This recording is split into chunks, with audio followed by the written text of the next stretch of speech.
আসসালামু আলাইকুম ওয়া রাহমাতুল্লাহি ওয়া বারাকাতুহু। আল হজ্জ আশহুরুম মালুমাত, হজের জন্য রয়েছে নির্ধারিত কয়েকটি মাস বা নির্ধারিত মাসসমূহ। এই মাস দ্বারা কোন মাসগুলো উদ্দেশ্য? মুসনাদে আহমদ ইবনে হাম্বল এই কিতাবে একটা হাদিস এসেছে, নবীজি বলেন আশহুরুম মালুমাত, নির্ধারিত কয়েকটি মাস দ্বারা উদ্দেশ্য হলো শাওয়ালুন ওয়া যুল কাদা ওয়া যুল হিজ্জাহ। শাওয়াল, জিলকাদ, জিলহজ। শাওয়াল, জিলকাদ, জিলহজ। শাওয়াল মাস পুরোটাই, জিলকাদ মাস পুরোটাই। এই দুই মাসের বেলায় কারো কোনো দ্বিমত নাই। তবে তৃতীয় যে মাসটা জিলহজ মাস, এই মাসের প্রথম 10 দিন উদ্দেশ্য নাকি পুরো মাসটা উদ্দেশ্য, সেই জায়গায় গিয়ে কিছু সাহাবা এবং তাবেঈনদের মধ্যে দ্বিমত তৈরি হয়েছে। কেউ কেউ বলেছেন জিলহজ মাসের প্রথম 10 দিন উদ্দেশ্য, তাহলে পূর্ণাঙ্গ 2 মাস আর জিলহজ মাসের 10 দিন। আবার কেউ কেউ বলেছেন না, জিলহজ মাসটা পুরোটাই উদ্দেশ্য, তাহলে পরিপূর্ণ 3 মাস হজের মাস। এই ব্যাখ্যা থেকে আমরা বুঝলাম, যেহেতু আজকে জিলকদ মাসের 11 তারিখ, তার মানে আমরা হজের মাসসমূহে আছি। আল্লাহ তাআলা স্বীয় বান্দার উপরে হজকে ফরজ করেছেন। এ মর্মে একটা হাদিস মুসনাদে আহমদ ইবনে হাম্বলে এসেছে। নবীজি বলেন, ইয়া আইয়ুহান নাস ইন্নাল্লাহা ক্বাদ ফারাদা আলাইকুমুল হাজ্জা ফাহুজ্জু। আল্লাহ রাব্বুল আলামিন তোমাদের ওপর, যারা তোমরা সচ্ছল সামর্থ্যবান, তাদের ওপরে আল্লাহ তাআলা হজকে ফরজ করেছেন। অতএব তোমরা হজ আদায় করো, হজ পালন করো। এই হজটা জীবনে একবার ফরজ হয়, আর এই হজের সময় আসে বছরে একবার। এর অতিরিক্ত যত হজ করবে সবগুলো নফলে পরিগণিত হবে। ফরজ হজ বলতে আল্লাহ প্রদত্ত যেই হজটা ফরজ সামর্থ্যবান ব্যক্তির উপরে, সেটা একবার। এটার সময় আসে বছরে একবার, বর্তমান যে সময়টা এসেছে। এবং অন্য সকল ইবাদত থেকে এই ইবাদতটা একেবারেই স্বতন্ত্র। যেমন ধরুন রমজান মাস, এটাও আদায় করার সময় বছরে একবার। ব্যবধানটা হলো এই, যদি কেউ রমজান মাসে রোজা রাখতে না পারে, যেই কয়টা রোজা রাখতে পারে নাই, ওই কয়টা রোজা রাখার জন্যে আবার 1 বছর অপেক্ষা করতে হয় না। রমজানের পরে শাওয়াল মাসেই সে চাইলে রাখতে পারে। কিন্তু নির্ধারিত সময়ের ভিতরে কেউ যদি হজ আদায় না করে, এই হজটা আদায়ের জন্য আবার 1 বছর অপেক্ষা করতে হয়। আবার পরের বছর ওই দিন আসবে, তখন হজ আদায় করতে হবে। সম্পূর্ণ স্বতন্ত্র একটা ইবাদত হজ। যেহেতু বছরে একবার এই সময়টা আসে, কাজেই আমার খুব মন চায় অন্তত একটা আলোচনা হজের উপরে হওয়া উচিত। হজের ফজিলত, হজের গুরুত্ব, এগুলোর উপরে অনেক আলোচনা হয়। আমার কাছে এগুলোর চেয়েও বেশি মনে হয় গুরুত্বপূর্ণ হজটা কিভাবে আদায় হবে। অনেক মানুষই ওমরা করতে যায়, তা ওমরা কিভাবে সে আদায় করবে? যাদের উপর হজ ফরজ হয়েছে, অনেকে চলে গেছেন, অনেকে যাবেন, যাওয়ার প্রস্তুতি নিচ্ছেন। কিভাবে হজটা পালন করতে হবে, এইটা আমার কাছে আরও বেশি জরুরি মনে হয়। ধরুন নামাজের অনেক ফজিলতের কথা বলা হলো, কিন্তু নামাজ কেমনে পড়তে হয় জানে না। এসব ফজিলতের হাদিস শুনে কি লাভ হলো? কিন্তু নামাজই পড়তে পারে না। এটা বেশি জরুরি। এজন্য আমার আজকের আলোচনার বিষয় হলো ওমরা আদায়ের পদ্ধতি, হজ আদায়ের পদ্ধতি। আমি মোটামুটিভাবে নির্ভরযোগ্য সূত্রে বিষয়গুলো আপনাদের সামনে খুব সংক্ষেপে তুলে ধরার চেষ্টা করব। যদি আপনারা শুরু থেকে শেষ পর্যন্ত মনোযোগ দিয়ে শোনেন, আমি আশা করছি ওমরা এবং হজের ওপরে মোটামুটি একটা ধারণা আপনার চলে আসবে ইনশাআল্লাহ। মনোযোগ দিয়ে শুনতে হবে। তাহলে চলুন আমরা মূল আলোচনায় চলে যাই। ওমরাহ বলেন আর হজ বলেন, এটা শুরু হয় এহরাম দিয়ে। কি দিয়ে? তার মানে আপনি চাইলে হজ কিংবা ওমরাকে সলাতের ওপরে কিয়াস করতে পারেন, সলাতের সাথে তুলনা করতে পারেন। সেটা কিভাবে? সলাত শুরু হয় আল্লাহু আকবার বলে নিয়াত বাঁধার মাধ্যমে। কেউ আল্লাহু আকবার বলল, নিয়ত বাঁধল, লোকটা এখন নামাজি বলে পরিগণিত, সে নামাজে প্রবেশ করেছে। আবার যখন সে সালাম ফিরিয়ে নামাজ থেকে বের হবে তো তখন সে নামাজের বাহিরে এসেছে বলে পরিগণিত হবে। তাহলে আল্লাহু আকবার বলার পরে নিয়ত বাঁধার সাথে সাথে একটা লোক নামাজে প্রবেশ করে, সালাম ফেরানোর আগ পর্যন্ত সে নামাজে আসে, সালাম ফিরিয়ে থাকে, নামাজ থেকে বের হতে হয়। ঠিক এমনিভাবে এহরাম বাঁধার মাধ্যমে হজ শুরু হয়। একজন মানুষ মুহরিম হয়, মাথা হলক করে হালাল হওয়ার আগ পর্যন্ত সে হজের ভিতরে আসে বলে পরিগণিত হয়। তার মানে এহরাম বাঁধার পরে মাথা হলক করার আগে আর হজের কাছ থেকে বের হওয়ার কোনো সুযোগ নাই। যেমন তাকবীরে তাহরিমা বলার পরে নামাজ শুরু করার পরে সালাম ফেলানোর আগে নামাজ থেকে বের হওয়ার কি নাই, সুযোগ নাই। তাহলে হজের শুরু এহরাম দিয়ে, হজের শেষ হলক দিয়ে। হলক বলতে মাথা নেড়ে করা, মাথার চুল ছেটে ছোট করা কিংবা মাথা মুন্ডিয়ে ফেলা। এহরাম বাঁধার পর থেকে শুরু করে মাথা হলক করে হালাল হওয়ার আগ পর্যন্ত কিছু করণীয় আছে, কিছু বর্জনীয় আছে। করণীয় কাজগুলো করলে হজের দেহ তৈরি হয়, আর বর্জনীয় কাজগুলো পরিহার করলে হজের প্রাণ তৈরি হয়। দেহ এবং প্রাণ মিলে একটা জীবন, একটা জীবন্ত হজ, একটা জীবন্ত হজে সেটা রূপান্তরিত হয়। এবং সেই হজের বেলায় বলা যেতে পারে হাজ্জুন মাবরুর লাইসা লাহু জাযাউন ইল্লাল জান্নাহ। এটা মাবরুর হজ, এটার প্রতিদান কেবলই কি, জান্নাত। তাহলে যেই হজ মাবরুর, যেই হজের প্রতিদান কেবল জান্নাত, ওই হজের জন্য একদিক থেকে যেমন দেহের দরকার, করণীয় কাজগুলো যথাযথ করা দরকার, ঠিক এমনিভাবে প্রাণের দরকার, অর্থাৎ বর্জনীয় কাজগুলোকে পরিহার করা দরকার। বলেন হজ শুরু হয় কি দিয়ে? এহরাম দিয়ে। এখন কথা হচ্ছে আপনি এহরাম কোথায় বাঁধবেন? এহরাম বাঁধার কিছু শেষ সীমানা রসুল নির্ধারণ করেছেন, এগুলোকে বলা হয় মিকাত। সবাই একটু আমার সাথে বলেন, একবার হলো বলেন মিকাত, মানে সীমানা। যেই সীমানাটা এহরাম না বেঁধে পার হওয়া যায় না, ওই সীমানাটাকে বলা হয় মিকাত। জুলহুলাইফা, একদিকে জাতু এরক, আর একদিকে আল জোহফা, এদিকে হলো ইয়ালামলাম, এদিকে হলো কর্নুল মানাজিম। তার মানে কাবার চতুর্দিক থেকে নবীজি কিছু সীমানা নির্ধারণ করলেন। একটা সময় বাংলাদেশ, ভারত, পাকিস্তান থেকে হাজিরা যখন সমুদ্রপথে হজ করতেন, তখন তারা ইয়ামান বন্দর হয়ে উঠতেন, সেখানে ইয়ালামলাম মিকাত আছে। তার মানে আমাদের তখন মিকাত হতো ইয়ালামলাম। কিন্তু এখন যেহেতু বিমানে যায়, আর বিমানটা মক্কায় গেলে পরে জেদ্দায় নামে, মদিনায় গেলে তো আর এহরাম বাঁধার দরকার হয় না, কারণ মদিনা থেকে যখন সে মক্কায় যাবে জুলহুলাইফায় এহরাম বাঁধবে। মদিনাবাসীদের জন্য যেহেতু জুলহুলাইফা মিকাত, তো এখন যদি সরাসরি মক্কায় যায় তাহলে জেদ্দায় যাবে, আর জেদ্দায় পৌঁছার আগে যেই মিকাত বিমান অতিক্রম করবে সেই মিকাতের নাম হচ্ছে কারনুল মানাজিম। এ কারণে ঢাকায় থাকতেই এহরাম বাঁধার কথা মুআল্লিমরা বলেন, এবং সেটাই সবচেয়ে ভালো, যেহেতু গোসল গাসল ইত্যাদির ব্যবস্থা ভালো থাকে। কেউ যদি সেটা না করে তাহলে বিমানে ওঠার পরে জেদ্দায় নামার কমপক্ষে 1 ঘন্টা আগে, সতর্কতামূলক 1 ঘন্টা আগে সে কী করবে, এহরাম বেঁধে নিবে। তখন গোসল গাসল করাটা মুশকিল হবে, বিমানে সম্ভব হবে না।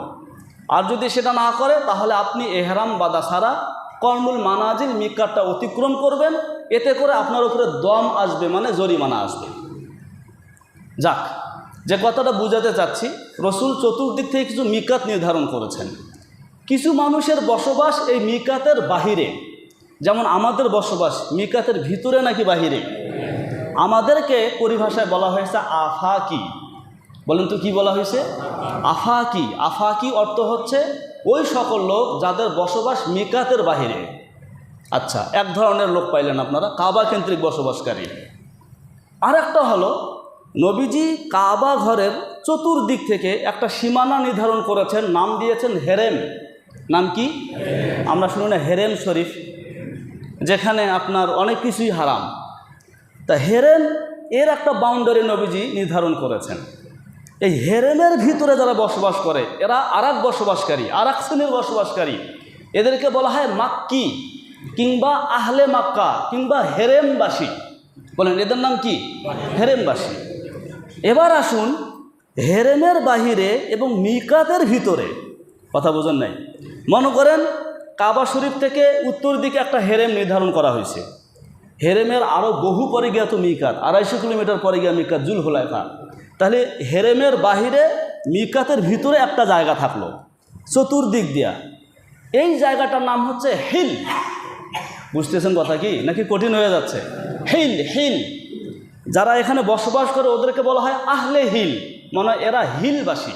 তাহলে কাবা কেন্দ্রিক বসবাসকারী কয় ভাগে বিভক্ত হলো? এক ভাগ হেরেমও বসবাস করে, এরা হেরেমবাসী। আর এক ভাগ হেরেমের বাইরে মিকাতের ভিতরে, এরা হিলবাসী। আর এক ভাগ মিকাতের বাহিরে, যেমন আমরা, এদেরকে বলা হয় আফাকি, এরা মিকাতের বাহিরে বসবাসকারী। বলেন তাহলে কয় শ্রেণীর হলো? এবার আসেন, যারা মিকাতের বাহিরে অবস্থিত তারা এহরাম বাঁধবে মিকাতে পৌঁছার আগে। ভালো হয় বাড়ির থেকে এহরাম বাঁধলে, কেউ যদি সেটা না চায় তো এহরাম না বেঁধে তার সর্বশেষ মিকাত পর্যন্ত যাওয়ার সুযোগ আছে, এরপরে সে আর এহরাম না বেঁধে আগাতে পারবে না। ক্লিয়ার বিষয়টা? যারা হিলে বসবাস করছে ওদের জন্য এহরাম বাঁধার জায়গা হলো হেরেমে পৌঁছার আগ পর্যন্ত। যারা হিলে বসবাস করছে, মনে করো এই যে হেরেমের বাউন্ডারি, এখন হেরেমে ঢুকবে, তো হেরেমে ঢোকার আগ পর্যন্ত যে কোনো জায়গা থেকে তারা এহরাম বাঁধতে পারে। দুই বিষয় গেল ক্লিয়ার। এবার আসুন, যারা হেরেমের ভিতরে বসবাস করে ওদের এহরাম বাঁধার জায়গা কোনটা? এক্ষেত্রে একটা জিনিস মনে রাখবেন সবাই, হজ কিংবা উমরা পালনের জন্য সফর জরুরি। কি জরুরি? মানে আপনাকে কোনো দূরবর্তী এলাকা থেকে সফর করে এসে উমরা করতে হবে, হজ করতে হবে। এই থিওরিটা মাথায় রেখে এবার আসুন, যারা হেরেমের অধিবাসী ওরা যদি উমরার এহরাম বাঁধে, বলুন কিসের? আর উমরা পালিত হয় হেরেমের ভিতরেই, কারণ উমরার কাজ দুইটা, কাবা শরীফ 7টা চক্কর দিয়ে একটা তাওয়াফ করা, সাফা মারওয়া সাই করা, এটাকে সাই বলে, ওটাকে তাওয়াফ বলে, দুটোই হেরেমের ভিতরে। এখন উমরার এহরাম তারা যদি বাঁধে আর সেটা যদি হেরেমের ভিতরে বাঁধে, তাহলে তাদের ক্ষেত্রে সফর পাওয়া গেল না। এজন্য এরা এহরাম বাঁধবে হেরেম থেকে বাইরে গিয়ে হিলে কোথাও, তাহলে হিল থেকে কাবা পর্যন্ত আসাতে একটা সফর হবে। বুঝতেছেন কথা? আর যদি হজের এহরাম বাঁধে তাহলে হেরেমের যে কোনো জায়গা থেকে সে এহরাম বাঁধতে পারে। কেননা হজ পালনের ক্ষেত্রে আপনাকে আরাফার ময়দানে যেতে হবে, আর আরাফা এটা হেরেমের বাহিরে প্রায় 9.5 মাইল দূরে অবস্থিত পূর্ব দিকে। তাহলে যেহেতু আপনাকে আরাফা পর্যন্ত যেতে হচ্ছে, তাহলে এখানে এক ধরনের একটা সফর আপনার পাওয়া যাবে। অতএব হজের এহরাম আপনি হেরেমের ভিতরে বাঁধতে পারবেন, উমরার এহরাম আপনাকে হেরেম থেকে বের হয়ে গিয়ে হিলে বাঁধতে হবে। কথাটা কি ক্লিয়ার হলো? তাহলে এতক্ষণের আলোচনা ছিল আপনি এহরামটা কোথায় বাঁধবেন, শেষ সীমানা কোনটা। এবার আসুন এহরাম বাঁধবেন কিভাবে। আল্লাহ তাআলা সবাইকে উমরা করার তৌফিক দান করেন, সবাইকে হজ করার তৌফিক দান করেন। কথাগুলো এই নিয়তে শোনেন যে আল্লাহ আমাকে হজ করাবেন, উমরা করাবেন, আর আমি এভাবে হজ উমরা পালন করবো ইনশাআল্লাহ। নিয়ত করেন। আল্লাহ চাইলে কি অসম্ভব কিছু? মুআল্লিমের এলেমের অপেক্ষায় না থেকে নিজের থেকে শেখেন। কারণ আমাদের জানা আছে বহু মুআল্লিম এমন আছে যারা নিজেরাই জানে না হজ কেমন আদায় করতে হয়, বাস মুআল্লিম, অনেকটা ব্যবসার মতো। এই জন্য তাদের অপেক্ষায় না থেকে নিজের জায়গা থেকেই আপনাকে ফরজ বিধান পালনের জন্য এই ফরিজাটা আপনাকে আদায় করতে হবে। কেমনে আদায় করতে হয় জানতে হবে। মনোযোগ দিয়ে শোনেন, খুব সহজ। আসুন এহরামটা কিভাবে বাঁধবে। মিকাতে পৌঁছার পর বা মিকাতের আগে আপনি যেখানেই এহরাম বাঁধেন না কেন, কিভাবে বাঁধবেন? মোটামুটি 6টা কাজ করলে পরে আপনার এহরাম বাঁধা হয়ে যাবে। কয়টা কাজ? সিরিয়ালে মনে রাখেন। 1 নম্বরে গোসল করতে হবে। কি করতে হবে?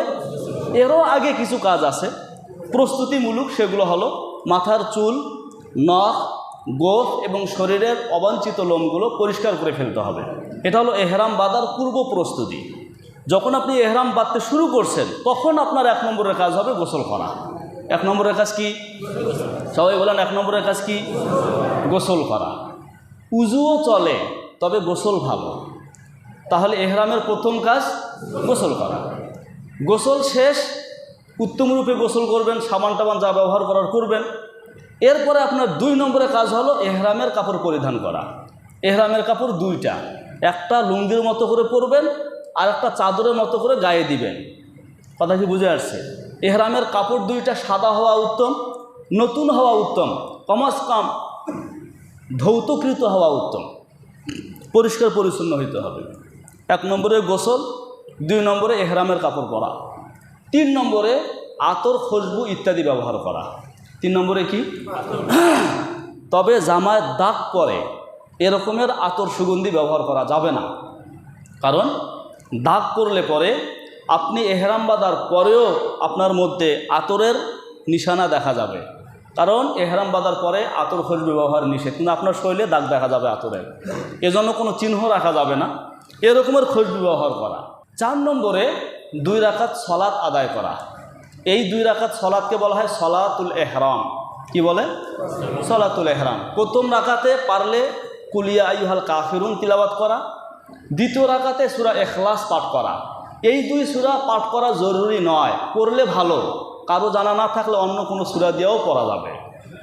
তাহলে বলেন, 1 নম্বরে গোসল, 2 নম্বরে এহরামের কাপড় পরিধান করা, 3 নম্বরে খুশবু ব্যবহার করা, 4 নম্বরে 2 রাকাত সলাত আদায় করা, 5 নম্বরে নিয়ত করা। বলেন 5 নম্বরে কি?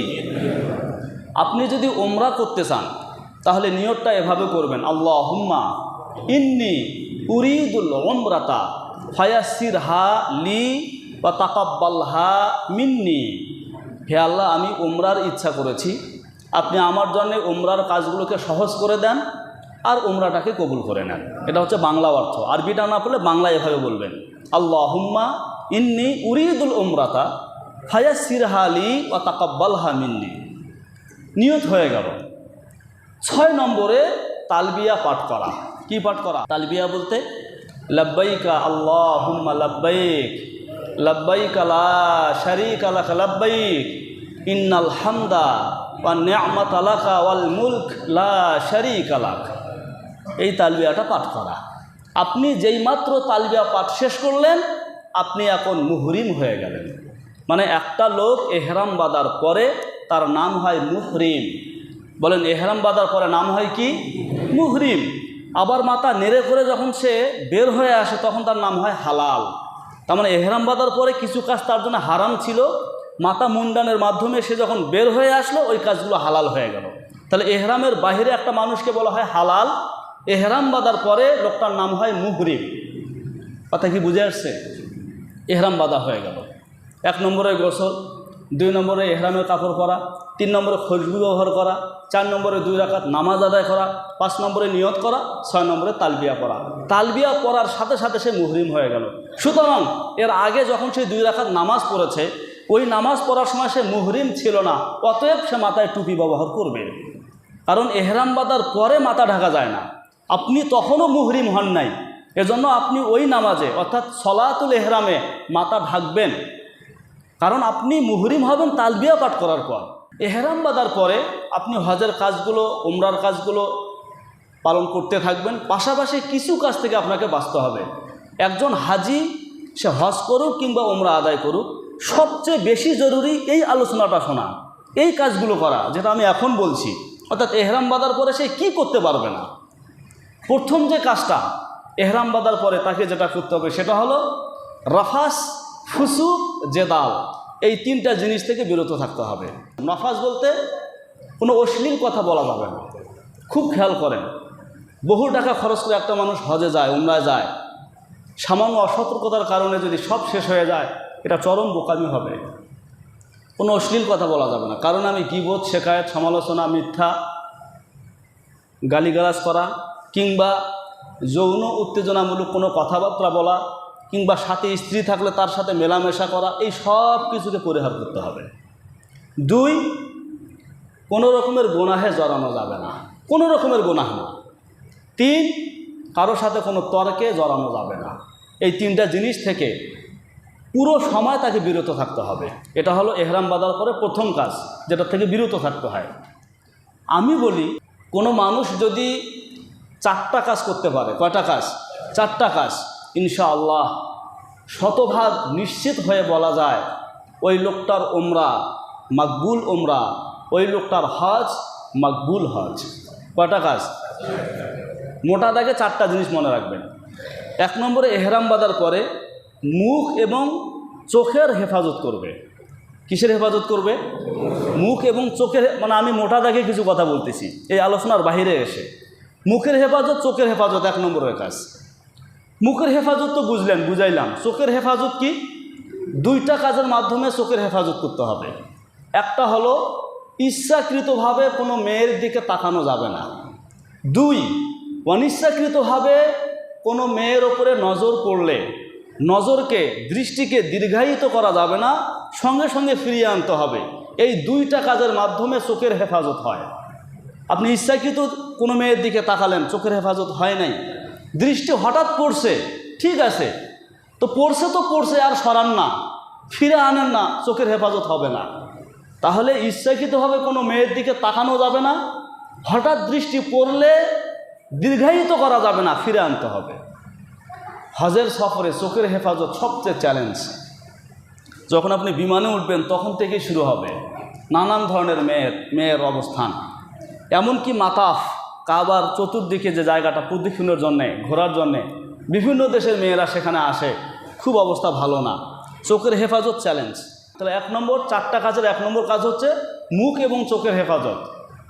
2 নম্বর, শুরু থেকে শেষ পর্যন্ত ওই যেটা একটু আগে বলা হলো, কারোর সাথে ঝগড়া তর্কে লিপ্ত হওয়া যাবে। 3 নম্বর, মোবাইলের যথেচ্ছা ব্যবহার এটা করা যাবে না।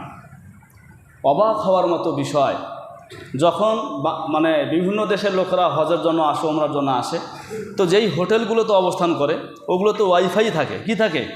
ওয়াইফাই থাকে। এবং ওটার সাথে সাথে ওয়াইফাই কানেকশান দেওয়া হয়, কোড আছে। কি করে এখন?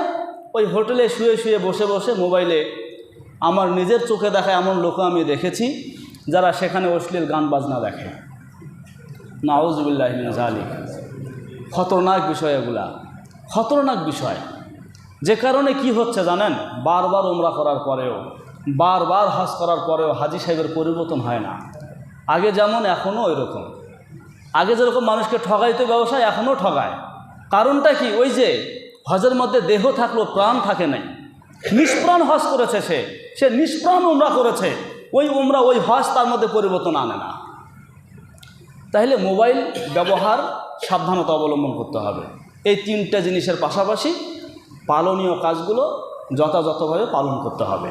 বাস এই 4টা কাজ কেউ যদি করে, ইনশাআল্লাহ ওই হজ, ওই ওমরা মাকবুল হবে। চলুন 2 নম্বরে যাই। এখানে যে সিরিয়ালটা আছে, কোনো শিকার হত্যা করা যাবে না। এই বিষয়টাকে লম্বা করার দরকার নেই, এখন শিকার নাইও। 3 নম্বরে সেলাইকৃত কাপড় পরা যাবে না। সেটা সেলাইকৃত কাপড় আবার কাকে বলে? মানুষের দেহের অঙ্গের মাপ নিয়ে যেই জিনিসটাকে সেলাই করা হয়, প্রস্তুত করা হয়, ওইটা হলো সেলাইকৃত কাপড়। সেটা পায়জামা হতে পারে, প্যান্ট হতে পারে, গেঞ্জি হতে পারে, জামা হতে পারে। সেলাইকৃত কাপড় পরা যাবে না। কিন্তু লুঙ্গি এটা পরা যাবে। বরং যারা বয়স্ক লোক, জীবনে কখনো সেলাইবিহীন কাপড় লুঙ্গি হিসাবে পরে নাই, তাদের সতর খোলার ভয় আছে মনে হয়, তাদের জন্য সবচেয়ে ভালো হলো সাদা রঙের লুঙ্গি পাওয়া যায় না? সাদা রঙের লুঙ্গি, সে লুঙ্গি পরবে, তাহলে সতর হেফাজত হবে, সমস্যাও হবে না। লুঙ্গিকে সেলাইকৃত কাপড়ের মধ্যে ধরে না, লুঙ্গিকে সেলাইকৃত কাপড়ের মধ্যে ধরে না, কারণ লুঙ্গি দেহের মাপে তৈরি করা হয় না, কোনো বিশেষ অঙ্গের মাপে তৈরি করা হয় না। ঠিক এমনিভাবে এমন জুতা পরা যাবে না যেই জুতা দ্বারা পায়ের মাঝখানের উপরের বড় হাড্ডি, যেখানে বুট জুতা পরার সময় ফিতা বাঁধা হয়, ওইটা ঢেকে যায়, এই রকমের জুতা পরা যাবে না, স্যান্ডেল পরতে হবে। 4 নম্বরে মাথা এবং মুখ ঢাকা যাবে না। বলুন তো কি? খেয়াল রাখতে হবে, মাথা এবং মুখ ঢাকা যাবে না। মাথা ঢাকার অর্থ হইল কোনো কাপড় মাথায় রেখে ঢাকা, এটাকে ঢাকা বলে। আপনি ছাতার নিচে ঢুকলেন, ছাতা দিয়ে মাথা ঢাকা হবে না। প্রচণ্ড রোদে আপনি ছাতা ব্যবহার করতে পারেন, কোনো তাঁবুর ভিতরে আপনি আশ্রয় নিতে পারেন, সমস্যা নাই। মাথায় লাগে এমন কাপড় দিয়ে মাথাকে ঢাকা যাবে না, মুখে লাগে এমন কাপড় দিয়ে মুখ ঢাকা যাবে না। 5 নম্বরে কোনো রকমের খুশবু ব্যবহার করা যাবে না। কি ব্যবহার করা যাবে না?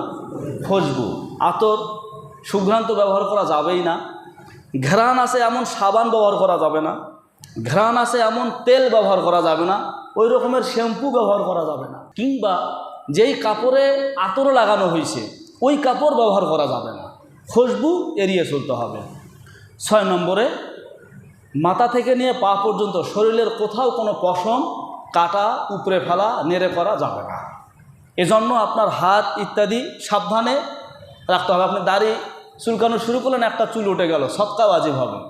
3-4টা চুল পড়ে গেল, সদকা ওয়াজিব হবে। মাথা আঁচড়ানো শুরু করলেন, আঙুল দিয়ে খোঁচানো শুরু করলেন, চুল পড়ে গেল, দম তো না, সদকা ওয়াজিব হবে।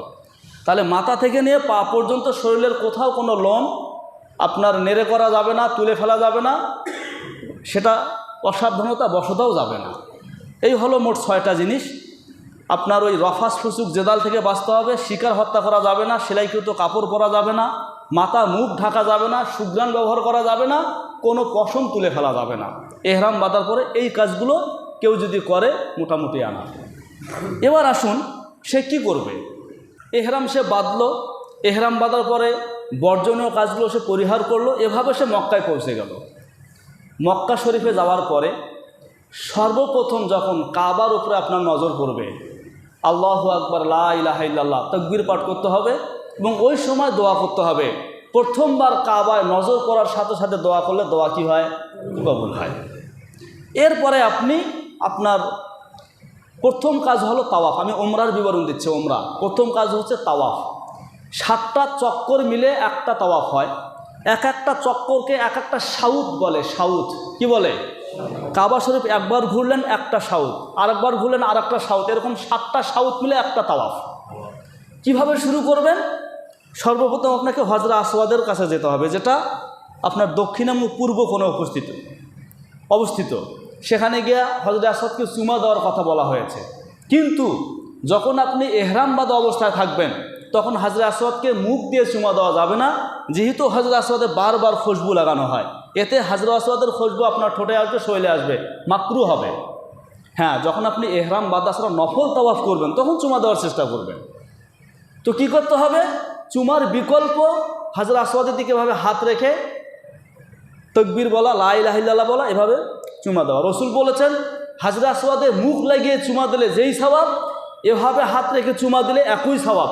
সুতরাং ওখানে চুমা দেওয়ার জন্য এত তাড়াহুড়া পারাপারির দরকার নেই। এরপরে আপনি মুলতাজিম আছে, অর্থাৎ হজরে আসওয়াদ এবং কাবা ঢোকার যে দরজা, এর মাঝখানের জায়গাটাকে বলা হয় মুলতাজিম।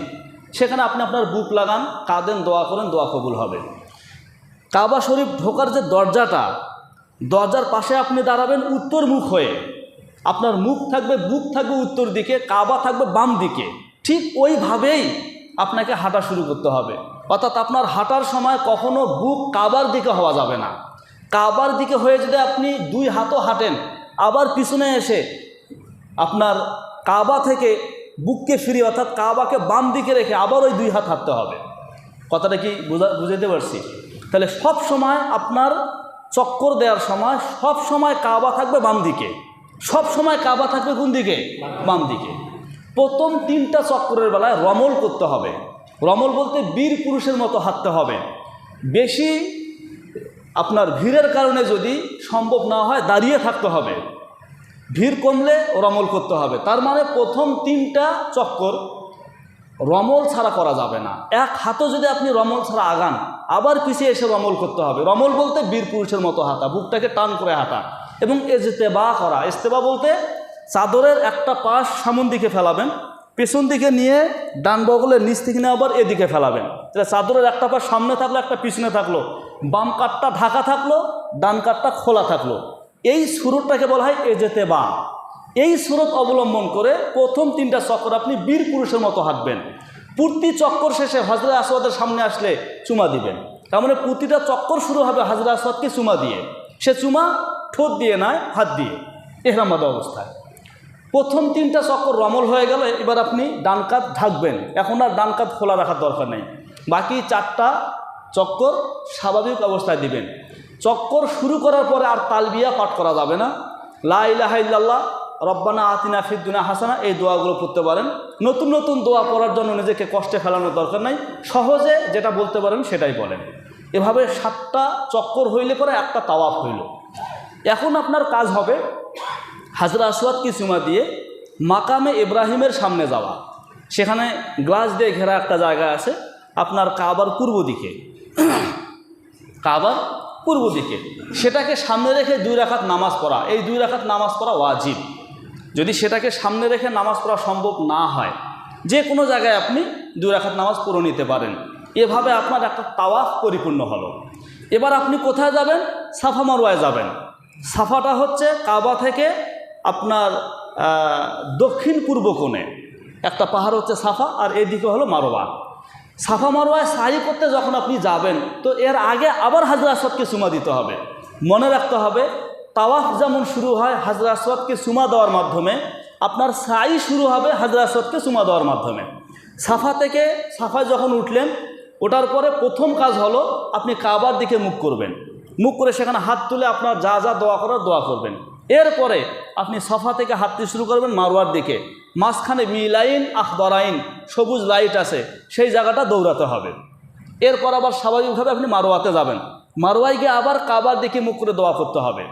একটা সৌত হলো, আবার মারওয়া থেকে সাফা আর একটা হলো, আবার সাফা থেকে মারওয়া আর একটা হলো। এভাবে 7টা করতে হবে। কয়টা? 7টা। এতে করে আপনার সাই হয়ে গেল। তাহলে তাওয়াফ হলো, সাই হলো, আপনার ওমরার কাজ পরিপূর্ণ হলো। শুধু বাকি থাকলো মাথা নেড়ে করা। এবার আপনি মাথা নেড়ে করে হালাল হয়ে যাবেন। এই হচ্ছে পূর্ণাঙ্গ একটা ওমরার বিবরণ আপনাদেরকে শোনালাম। হজটা কিভাবে করবেন অল্প একটু সময় দেন, আমি এটাও শেষ করি। আপনি এহরাম বাঁধলেন, কাবা শরীফে গেলেন, গিয়ে ঠিক ওইভাবে তাওয়াফ করবেন যেভাবে ওমরার ক্ষেত্রে আমি বললাম।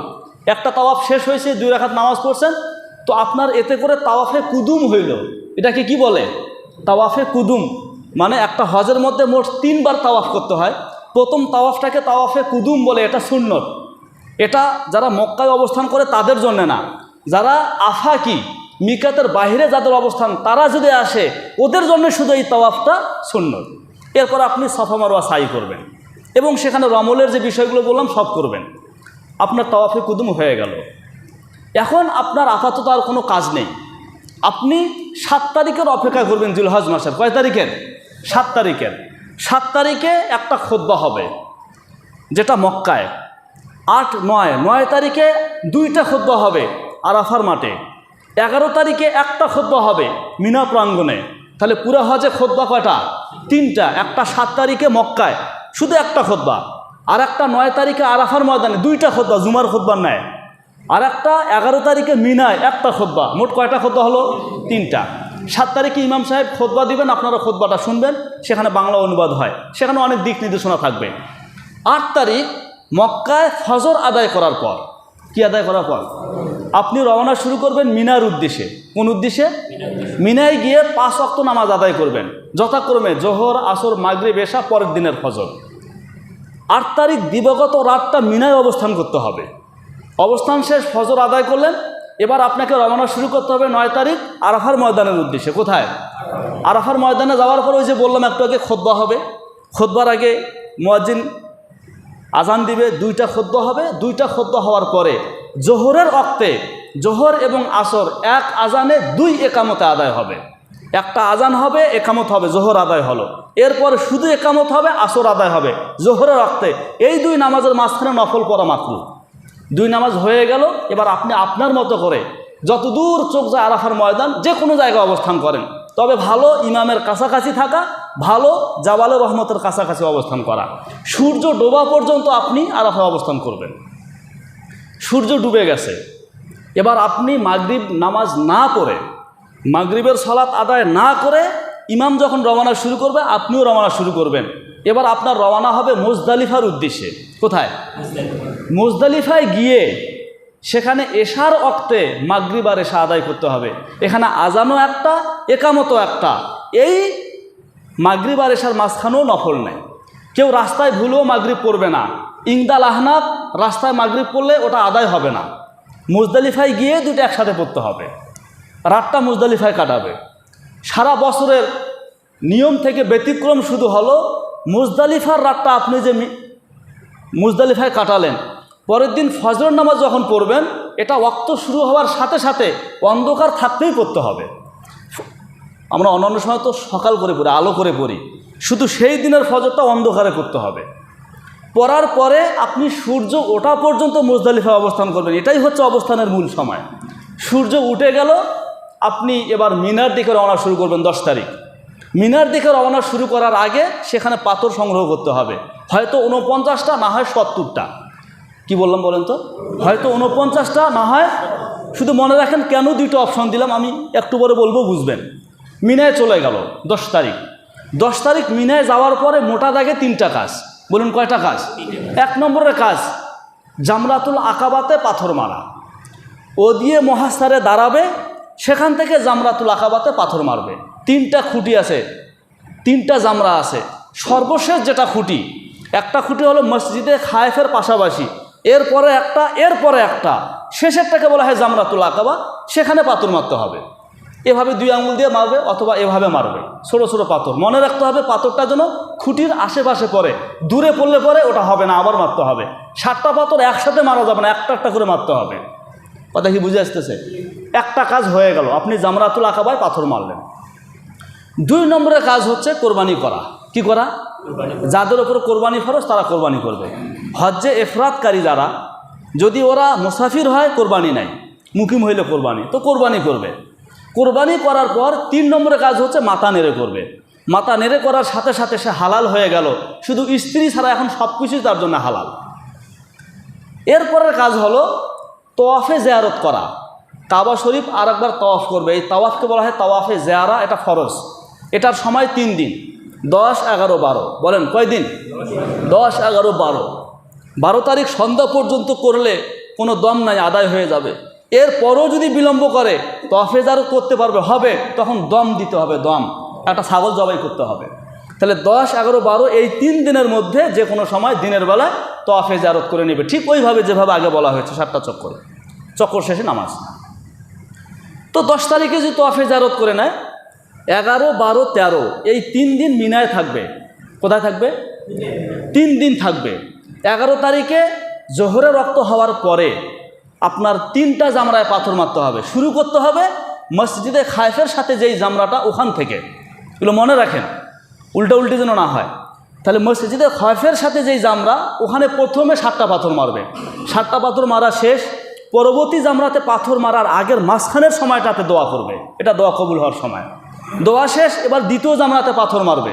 মারার পরে তৃতীয় জামরাতে পাথর মারার আগে আবার দোয়া করবে, এটা দোয়া কবুল হওয়ার সময়। 3 জামরাতে 3, 7, 21। 11 তারিখের পাথর মারা হলো। 12 তারিখে ঠিক ওইভাবে জোহরের রক্ত হওয়ার পরে পাথর মারবে, 3টা জামরাতে 3, 7, 21।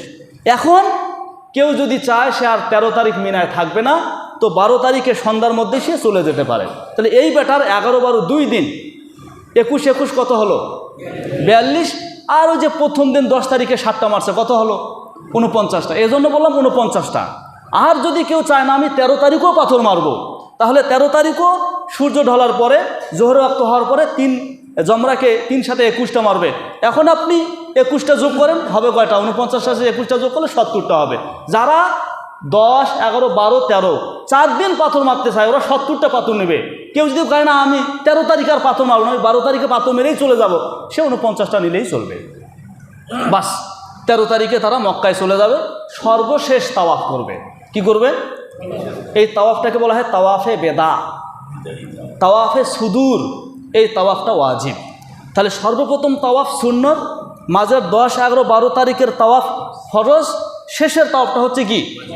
এখন আপনার হজের কার্যাবলী শেষ। এখন আপনি মদিনায় যাবেন নাকি বাংলাদেশে চলে আসবেন, আপনার ব্যাপার।